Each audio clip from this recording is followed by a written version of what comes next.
Padre Sergio, bienvenido a esta cuarta lección que es conocer a Cristo, el Salvador y el Mesías. Y qué mejor manera que invocar a nuestra Madre Santísima, ella que lo llevó en sus purísimas entrañas, ella que lo conoce como la palma de su mano, que nos dé esa gracia para nosotros también llevarlo en nuestro corazón, en nuestra mirada y en todas nuestras obras. Pues muchísimas gracias, Padre Trino, por esta clase número 4. Llevamos ya muchísimos alumnos y bueno, pues también yo estoy aquí. Así es que pues vamos a comenzar esta clase, Padre. Estamos ya muy emocionados. Sin duda ninguna, porque es ya entrar al terreno de los hechos, leyendo el Evangelio de Marcos como primer paso del decálogo bíblico. Muy bien, Padre. Entonces vamos a comenzar leyendo el Evangelio de Marcos. Sí, porque ahí se nos presenta un Cristo, diríamos, cercano, un Cristo Mesías e Hijo de Dios. Y este es el programa de todo su Evangelio. Y comienza en el verso 1 precisamente con esa palabra, inicio del Evangelio de Jesucristo, Hijo de Dios. Así como en Génesis 1:1 comienza así precisamente. Estos son los inicios de la creación del cielo y la tierra. Este es un nuevo inicio, pero en el Nuevo Testamento. ¿Tú has oído mucho del Mesías, o no? Claro que sí, Padre Trino, todos esperamos al Mesías. Claro, y precisamente hay muchas preguntas sobre quién es Jesús en el Evangelio de San Marcos. Allí en el capítulo 1, verso 27, inmediatamente cuando expulsa un espíritu malo, dice, ¿qué doctrina es esta? Pero sobre todo, ¿qué palabra es esta que tiene poder para expulsar al maligno?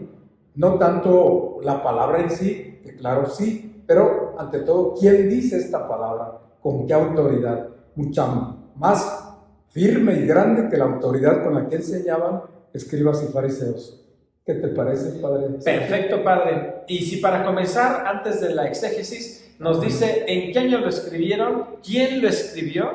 A ver, cuéntanos. Claro, sí. Ya yo quería entrar, estoy con ansia de abrir páginas y más de este Evangelio, pero efectivamente fue escrito, es el primero de los Evangelios, el más antiguo, por lo tanto, al cual hay que ir siempre. Antes del año 70, antes de la destrucción de Jerusalén, fue escrito y de ahí tomaron Mateo y Lucas para su propio Evangelio. Se puede decir que casi todo el Evangelio de Marcos está incluido en las páginas de San Mateo y de San Marcos. Por eso es clave conocer el Evangelio de Marcos. ¿Y quién lo escribió? Precisamente un judío llamado Juan Marcos. Marcos era el nombre que él empleaba en el Imperio Romano, porque como Marco es un nombre latino y Juan es un nombre judaico, pues en el ambiente de Jerusalén, él vivía en Jerusalén, cerca del cenáculo. Entonces, por ello, es un personaje que está muy cerca de los apóstoles, y de ahí que entonces se prefiera en un tiempo este evangelio sobre los demás, porque dijeron, Marcos escribe la predicación de San Pedro. Sí. Y San Pedro le dice, mi hijo Marcos. Entonces hay un nexo de afectividad, de cercanía y de fe ante todo. Y fue escrito para los cristianos de Roma, donde llegaría Pedro y sería el mártir. Entonces hay una serie de cosas que nos lo hacen interesante y vivo para hoy. Muy bien, sí. Luego, ante todo, hay muchas preguntas sobre quién es Jesús en el Evangelio de San Marcos. Lo preguntan primero con mala idea los escribas y fariseos. ¿Por qué no ayunan tus discípulos? ¿Por qué tú haces estas cosas que no están permitidas hacer en sábado? ¿Por qué no te lavas las manos antes de todos los alimentos? Todas esas preguntas van llevando a la persona misteriosa de Jesús, misteriosa porque es hijo de Dios e hijo del hombre. Y por ello esas preguntas son interesantes.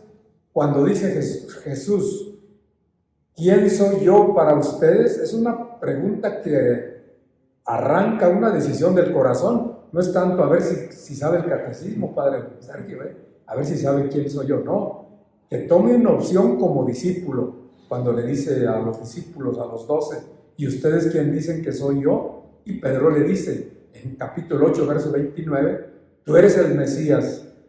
Recordando el lector que allá en la primera página decía, esta es la historia de Jesús Mesías. ¿Qué te parece, Padre Sergio? Pues formidable, ¿verdad? Cómo uno no se da cuenta que detrás de un evangelio pues hay tanta historia, como esta relación de Juan Marcos, que escribe pues justamente pues, lo que vive el apóstol San Pedro. Muy bien, y es que en el tiempo de Jesús se esperaba un Mesías, pero un Mesías poderoso que derrotara a los romanos, hijo de David, en ese sentido militar, o por lo menos un gran profeta como Elías, que volvería en los tiempos mesiánicos previos.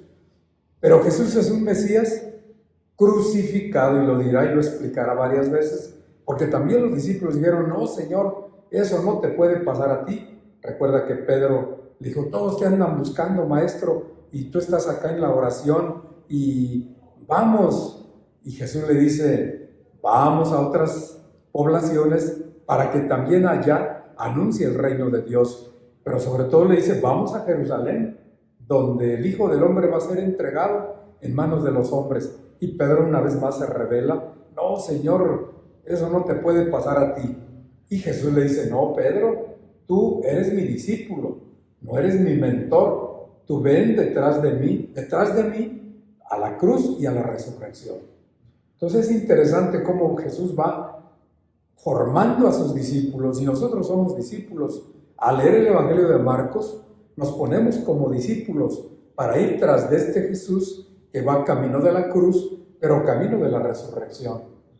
Pero hay cosas muy interesantes en este Evangelio. Por ejemplo, ¿algún milagro que te venga a la mente, Padre Sergio?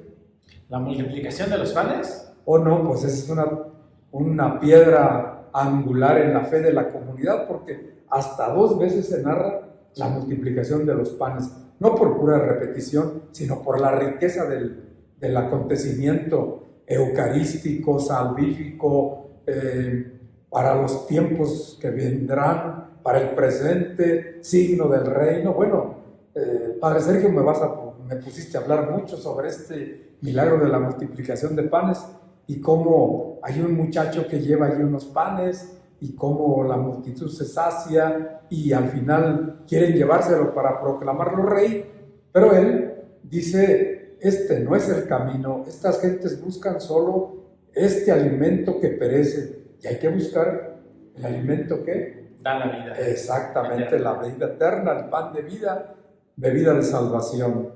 Muy bien, y también hay un milagro muy interesante como para los niños, para iniciarlos en el catecismo. Por ejemplo, la curación del sordomudo. Tú recuerdas muy bien, Padre, qué le hizo Jesús al sordomudo, ¿no? Sí. Le puso sus dedos, ¿dónde? En los oídos. Y con la saliva tocó la lengua.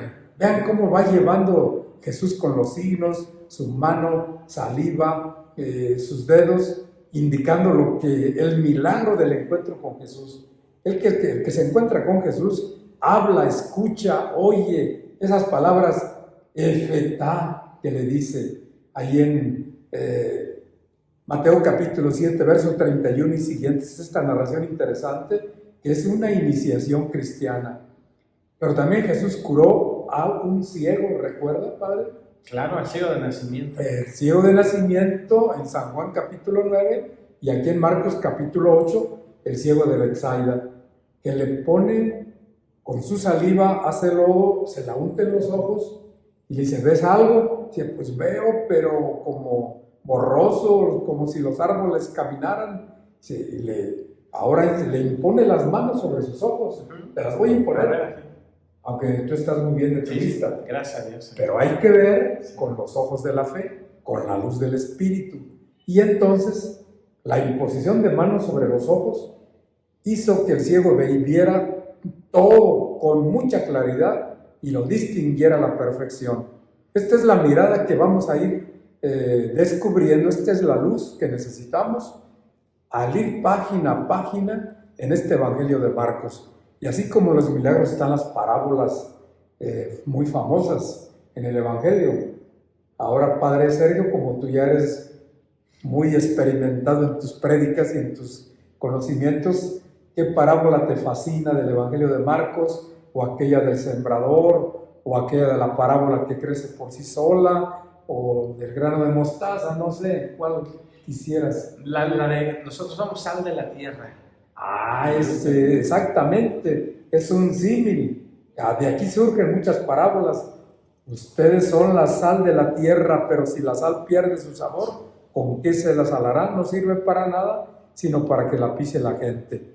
Sal quiere decir, nosotros tenemos el poder, al estar con Jesús, como discípulos de este Jesús que nos retrata Marcos, tenemos un poder para darle un sabor nuevo a este mundo, el sabor de la fe, el sabor del cristiano, el sabor de la iglesia, en este mundo un poco soso, desabrido por tantos fracasos y dolores que nos aquejan. Solo el Evangelio puede dar un tono que alimenta, que lo hace a uno gustar la vida, la luz del sol, la estrella, el firmamento, la montaña, la luna, la vida, el camino, el Evangelio, la palabra, el rostro de Cristo y de María, que nos regala el Evangelio, ¿no? El Hijo de María es el único Evangelio que dice, ¿no es este el Hijo de María? ¿Qué quiere decir esto? Pues que María, su madre, ejerció sobre Jesús una influencia tremenda, pero también que ya el Señor San José quizá habría muerto. Pues todo esto y mucho más vamos a encontrar en el Evangelio de San Marcos. Al final ya del recorrido, el centurión, cuando está en la cruz, ya Cristo expirando, ¿recuerda las palabras que dijo? El centurión, verdaderamente, este era el Hijo de Dios. Exactamente, este hombre era Hijo de Dios. Era, es y será. Cristo ayer, Cristo hoy, Cristo el que viene mañana, el que viene, el que vendrá. Efectivamente, en el Evangelio de San Marcos encontramos el principio de una vida nueva. Hay expulsiones de espíritus malos. ¿Qué quiere decir esto, Padre Sergio? Que hay que expulsar al maligno de nuestra vida, que nos estorba para este camino de luz y de ser sal del mundo, luz del mundo y sal de la tierra. ¿Qué quiere decir? Pues de todo el universo, que hay que transformarlo y vivirlo según las páginas de este maravilloso Evangelio. Los invito pues a que lo abran, lo lean, comenzando por esos primeros renglones, lo que está en el centro, que es en 8:29, tú eres el Mesías. ¿Pero qué Mesías? ¿Sacerdote, profeta o rey? No, Mesías muerto y resucitado para nuestra salvación. Ese Mesías que sana, Mesías que le dice a los niños, dejen que vengan conmigo, y los bendice, los abraza, juega con ellos. No lo dice expresamente el Evangelio, pero Jesús se suelta con los niños, los atrae. Jesús canta con los niños, corre con los niños. Así que los niños también pueden llegar a este Evangelio, los bendice, y la bendición de un niño es para la bendición de la madre, como nuestra madre nos sigue bendiciendo. Somos niños, Padre Sergio, Madre Santísima, bendícenos para que tu Hijo habite en nuestro corazón, que nos dé nueva mirada, nuevo corazón y nuevo espíritu. San Marcos ruega por nosotros. Padre, y más o menos, ¿con qué ojos o con qué claves de lectura? Porque digo, es un evangelio que tiene bastantes capítulos. ¿Cuántos capítulos tiene? 16 capítulos. ¿Tiene 16? Que es el más breve porque Mateo tiene 28, Lucas 24 y San Juan 21. Y por ejemplo, ¿qué palabras clave o qué enfoques podemos ir descubriendo o con qué claridad, con qué ojos tenemos que leer este evangelio para que cuando lo vayamos leyendo digamos, miren, aquí es lo que nos dijo el Padre Trini, que prestáramos atención aquí? Sí, como allí en el capítulo 2 de San Marcos, cuando habla de la curación del paralítico, San Marcos lo narra como si lo estuviera viendo, pero es que él escuchó la predicación de San Pedro, y llevan a un paralítico en una camilla cargado entre 4, pero era tanta la multitud que no podrían acercarlo, y quitaron la enramada de la casa que tapaba para el sol, ¿verdad?, de los rayos, y de ahí descolgaron la camilla frente a Jesús. Parece que nos está dibujando detalle a detalle. Entonces es un lenguaje sencillo, un lenguaje claro, un lenguaje transparente, que trae esos detalles, ¿verdad? Que dice, le cortó la orejita, por ejemplo, a aquel hijo de un general romano, ¿verdad? La orejita, hijita le dice, niñita. Es un Jesús de ternura, de bondad, de amor que nos cautiva sin duda ninguna, ¿no? Nos cautivará leyendo página a página de este Evangelio. Muy bien, entonces una clave de lectura es esa ternura con la que Jesús se expresa a los demás. Claro, y la otra ternura, perdón, es que nos hace falta tanta ternura en el mundo. La otra clave sería con corazón de discípulo, con oídos de discípulo, es decir, de seguidor, de aquel que va detrás de Jesús, como los 12, que en medio de dificultades, pero estuvieron siempre con Él y Jesús con ellos. Entonces somos discípulos, el lector, tú, yo, nosotros, la comunidad, tu familia, debe ser una comunidad de lectora, comunidad discípula de Jesús, porque para ti es este Evangelio. Lo que dice San Marcos lo dice para ti, lo dice para mí, lo dice para la comunidad. Perfecto, Padre, pues muchísimas gracias. Entonces esperemos que con estas claves leamos todo el Evangelio de Marcos. Les pedimos a ver si lo alcanzan a leer para la siguiente clase antes de pasar, ¿verdad? Ojalá y ya lo hayamos leído completito. Y díganos en los comentarios qué claves que nos acaba de dar el Padre Trinidad podemos encontrar o pudiste encontrar en esta lectura de San Marcos. Claro que además, si van leyendo con mucha atención, como sin duda creo que lo harán, van a encontrar más detalles interesantes que nos pueden compartir aquí en este link, de tal manera que también nosotros nos enriquezcamos, porque precisamente el que da clase aprende mucho de sus alumnos, porque hay muchas inquietudes, el espíritu se desborda sobre aquellos que lo invocan al momento de leer la palabra de Dios. Perfecto. Padre, pues muchísimas gracias. Entonces vamos para la siguiente. ¿Cuál es la siguiente clase? La siguiente clase es interesantísima. Vámonos a hacer un recorrido de la historia de la salvación, comenzando con Abraham. Génesis capítulo 12 al 25 ante todo. El Padre en la fe. Nuestro Padre en la fe, porque hijos de Abraham no solo son los de la etnia de Abraham, sino todos los creyentes en Jesús Mesías e Hijo de Dios. Perfecto. ¿Qué tarea nos deja para la semana que entra, Padre? Para la semana que entra, les dejo que lean un milagro, el que más les guste del Evangelio de San Marcos, que cuenta 16 milagros, o una de las parábolas que cuenta 8 parábolas del Evangelio de Marcos. Una parábola y un evangelio y un milagro. Y ya nos lo pondrán ahí algún comentario en nuestro canal, de tal manera que vamos a estar interactuando. La clase la vamos a hacer juntos, caminando. Yo también soy un lector, el Padre Sergio es un lector asiduo, no duerme si no lee la Escritura, ¿verdad? Entonces... Ojalá Dios quiera. Bueno, es muy sincero y yo también. Hay días que pues uno por tanta actividad, pero siempre la palabra la llevamos en el corazón, en nuestra mente y en nuestra vida. Y bueno, pues por eso estamos aquí en esta clase, para leer más y profundizar más en la palabra de Dios.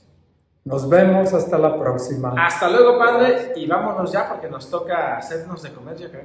Ya la hora, sí, muy bien. Que Dios les bendiga muchísimo. Adiós. Adiós. Queridos feligreses digitales, gracias de todo corazón por haber visto esta video reflexión. Que Dios me los bendiga muchísimo. Yo ya voy a comenzar la Santa Misa. Si te gustó el video, no se te olvide regalarme un me gusta y también suscribirte, ¿verdad?, a esta parroquia digital. Cuando tú te suscribes, yo me pongo muy contento, así es que si quieres que el Padre Sergio esté contento, suscríbete aquí debajo. Ya sabes, si tienes alguna intención, déjamela saber en los comentarios. Y bueno, pues acompáñame a la Santa Eucaristía, tú acompáñame con un Ave María para que la viva como tiene que ser, que sea Jesús el que brille, que sea Jesús el que reine. Así es que, pues gracias de todo corazón y nos vemos para la siguiente. No se les olvide que la vida de la mano de Cristo Jesús es fantástica. Amén, amén.